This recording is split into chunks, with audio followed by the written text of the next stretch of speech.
Pertama mau ucapkan alhamdulillah ya. Yang penting kita menang dulu. Ya memang ada beberapa poin-poin yang harus kita benahi nanti di pertandingan kedua tanggal 3. Masih ada waktu 2 hari untuk kita evaluasi. Oke, ulang coba. Ya teman-teman, ini baru aja usai pertandingan Timnas Indonesia U16 menghadapi Filipina U16 di turnamen Piala AFF U16. Timnas Indonesia berhasil mengalahkan Filipina dengan skor 2-0. Gol Timnas Indonesia, gol bunuh diri ya, di menit 4 oleh pemain Filipina, dan gol kedua Timnas Indonesia dicetak oleh Arkan Kakak Purwanto. Jadi sebelum aku menyaksikan pertandingan Timnas U16 ini, rasa interest itu ada. Terkait tentang apa teman-teman? Terkait tentang sistem ataupun formasi ataupun taktik yang digunakan oleh Coach Bima Sakti dengan Timnas Indonesia U16 di AFF ini. Kenapa? Karena akhir-akhir ini Timnas Indonesia U19, Timnas Indonesia senior kita teman-teman gunakan sistem 3 back. Nah, di pertandingan ini Coach Bima Sakti gunakan formasi di atas kertas 4-3-3. Ataupun ya di lapangan kita lihat tanpa bola 4-1-4-1. Di belakang ada Andrika, kemudian 4 back ada Rizar, kemudian Sultan, Iqbal, Habil, di tengah ada Kaviatur, kemudian Rizky Ahmad, di depan ada Nabil, Arkan, dan Nahrendra. Sedangkan Filipina teman-teman di atas kertas gunakan pola 4-5-1 ataupun bisa berubah menjadi 5-4-1 di dalam lapangan ketika tanpa bola. Oke, usut punya usut. Ternyata sebelum pertandingan ini teman-teman, Coach Bima Sakti ditanya oleh wartawan terkait tentang pola yang digunakan ataupun taktik yang digunakan oleh Coach Bima Sakti. Nah, ternyata Coach Bima Sakti sebelum bermain di Piala AFF U16 ini, khususnya pertandingan malam ini, berkonsultasi terlebih dahulu dengan Coach Sintayong dan bersama jajaran dari Coach Sintayong ya teman-teman ya. Contoh seperti Coach Nova Arianto. Nah, ternyata ditanya oleh Bima Sakti, saya pernah menanyakan kepada pelatih Sin waktu awal-awal dahulu, apakah ada saran untuk Timnas U16? Beliau menyebut bahwa dirinya memberikan kebebasan bagi saya untuk menerapkan semua taktik sesuai apa yang kami latih. Game model diserahkan kepada kami tim pelatih. Jadi nggak heran di pertandingan ini Bima Sakti bersama Timnas Indonesia U16 gunakan pola yang berbeda dengan biasa yang digunakan oleh Sintayong dengan 3 back. Oke, kita bahas pertandingan ini teman-teman. Seperti yang disampaikan oleh Bima Sakti sebelum pertandingan ini jauh-jauh hari ya teman-teman, bahwa Bima Sakti ingin menanamkan mindset kepada pemain-pemain Timnas Indonesia U16 ini, bahwa lakukan sebaik mungkin, lakukan semaksimal mungkin di pertandingan itu, agar jangan tergantung dengan pertandingan-pertandingan lainnya teman-teman. Khusus di babak pertama itu kita lihat pertandingan Timnas Indonesia ya walaupun ada masih long ball ataupun cepat hilang bola, passing nggak akurat dan lain sebagainya teman-teman, tetapi setidaknya babak pertama lebih rapi ketimbang di babak kedua teman-teman. Itu kita bicara fair-fairan aja ya. Di babak kedua banyak egois, banyak peluang dibuang, ketenangan ataupun hilang bola cepat teman-teman. Ya walaupun di babak 1 long ball beberapa kali dilakukan nggak maksimal. Apa yang kelihatan terjadi di dalam lapangan ketika Bima Sakti bersama Timnas Indonesia U16, kelihatan permainan dari sayapnya ya.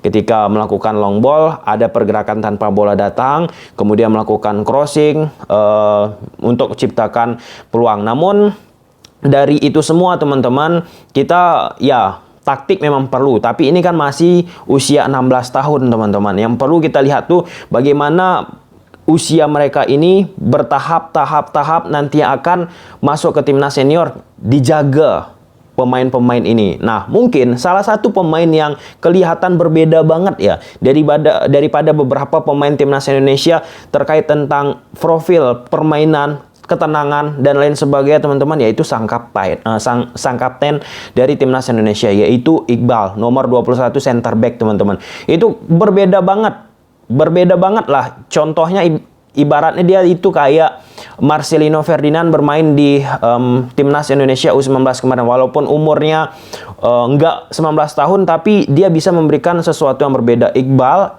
dia ini tenang, bisa memberikan umpan-umpan setengah dada ataupun crossing ataupun direct ke depan. Akuratnya pun mumpuni teman-teman untuk bisa menyasar pemain-pemain Timnas Indonesia dan tercipta peluang. Namun overall apa yang dilakukan oleh timnas Indonesia U16 ini kelihatan untuk memanfaatkan sektor sayap kiri ataupun sektor sayap kanan. Dilakukan kombinasi dengan melakukan permainan 1-2 sentuhan ataupun melakukan permainan direct ataupun early cross ya teman-teman, setengah dada untuk ciptakan peluang. Nah, kalau kita bicara tentang Filipina teman-teman, ya mereka nggak begitu banyak menghasilkan peluang, dan terlihat juga di lini belakang mereka sebenarnya banyak banget bocor, lubang-lubang space yang timbul dari jarak antar satu CB dengan CB yang lainnya. Nah, di sini-sini dimasuk-masukin tuh pemain-pemain oleh pemain-pemain timnas Indonesia. Namun ya kembali egois, kembali nggak bisa manfaatkan peluang, ya harap dimaklumi. Apalagi ini pertandingan pertama, dan itu juga disampaikan Coach Bima Sakti seusai pertandingan ini teman-teman di press con,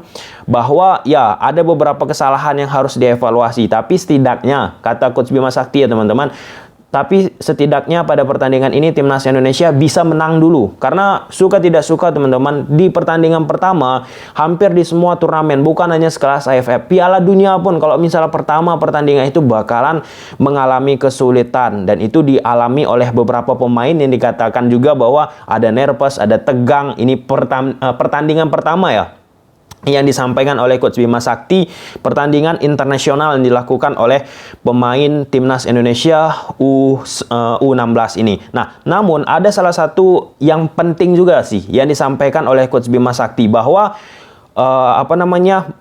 pemain timnas U16 sekarang ini lebih baik daripada angkatan Marcelino Ferdinand di tahun 2019 ya, kalau nggak salah ya, di tahun 2019. Nah, pada masa Marcelino Ferdinand teman-teman, itu hanya beberapa pemain yang dominan, yang mencolok 1, 2, 3 pemain, kurang lebih seperti itu. Nah, di timnas Indonesia U16 ini dikatakan oleh Coach Bima Sakti lebih merata, sehingga Coach Bima Sakti pun lebih mudah untuk meletakkan siapa yang harus dimainkan, siapa yang harus dirotasi, siapa yang harus dimasukkan, siapa yang harus mengganti siapa yang harus bertukaran posisi dan seterusnya. Dan kalau kita lihat juga ya, Arkan, Kakak di depan, Nabil Narendra beberapa kali ciptakan peluang, ya harusnya bisa bermain secara kolektif, tapi nggak bisa melakukan hal demikian. Mengapa? Ya salah satunya karena usia muda mereka tadi, sisi-sisi egositas, sisi-sisi ingin tampil show off teman-teman, itu normal. Itu normal teman-teman. Ya perlu diperbaiki lagi teman-teman. Kalau kita berharap ya sih, aku sendiri teman-teman kalau bisa sih bermain dari bola kaki ke kaki, sekali boleh melakukan long ball, tapi jangan terlalu sering melakukan long ball, cepat hilang bola, mainkan dulu sirkulasi bola, side to side dari kanan ke kiri, kiri ke kanan teman-teman. Ini beberapa kali cepat kali hilang bola, cepat kali melakukan ambil keputusan ke depan dan seterusnya. Nah, ada salah satu pertanyaan yang disampaikan wartawan seusai pertandingan ini kepada pelatih timnas Filipina. Kebetulan timnas Filipina ini juga telah merasakan bagaimana racikan kuatnya timnas Indonesia dengan menggunakan sistem 3 back. Nah, itu disampaikan oleh pelatih Filipina yang melawan timnas Indonesia U16 ini. Dengan 3-4-3 permainan timnas Indonesia bersama Sintayong itu agresif, impresif dan lain sebagainya. Memang ada perbedaan sistem dari 3 back ke 4 back, namun itu ya sama saja menurut dia, dan tentunya di dalam lapangan yang paling penting untuk menunjukkan itu semua. Namun teman-teman, ada salah satu poin yang paling penting sih dari apa semua ini, bahwa ini timnas U16 merupakan timnas yang akan mengisi posisi-posisi timnas U19, 23, 20 sampai dengan senior. Perlunya kita memantau, perlunya kita menjaga kualitas daripada pemain-pemain timnas Indonesia ini.